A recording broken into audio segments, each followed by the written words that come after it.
Hello guys, this is Moses. In 1924, William Shawart licensed the first metal bat.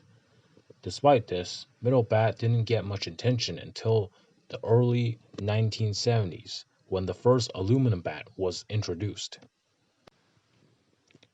Easton, an arrow making company at that time, entered the aluminum bat industry in the late 1970s. They started the industry by using a high quality aluminum for their bats, and because of this, it has brought a significant raise in the popularity of metal bats. In 1993, Easton launched the first titanium bat to the market, but it was short lived due to it being too hard hitting and it was a hazard for the audience. So in 1995, Easton introduced a new type of hard hitting aluminum bat instead. The new aluminum bat was hard hitting, but not that much to make it hazardous for the audience. Advantages: metal bats are more durable than wooden bats, so if you're using them for long term, metal bat saves more money.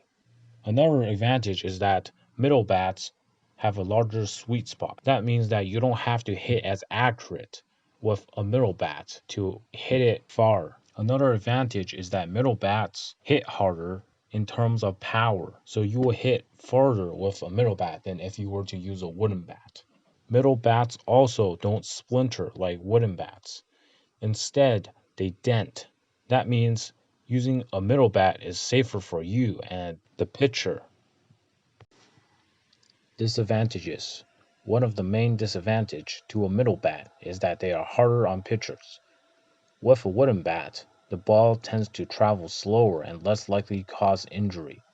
Middle bats often hit the ball faster, thus increasing the risk of injury to both players and spectators alike.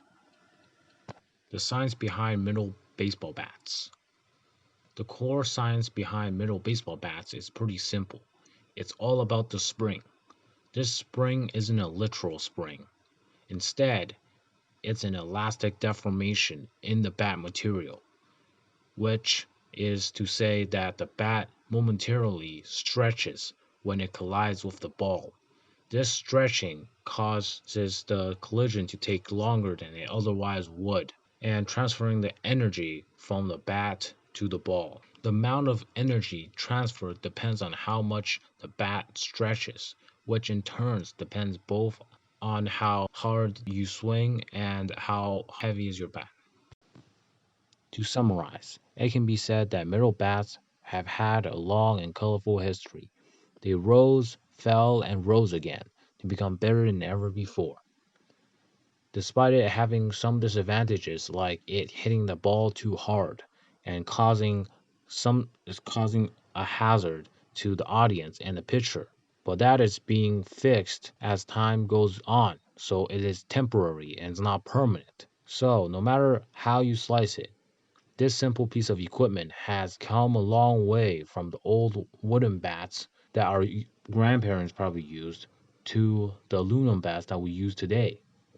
Thank you.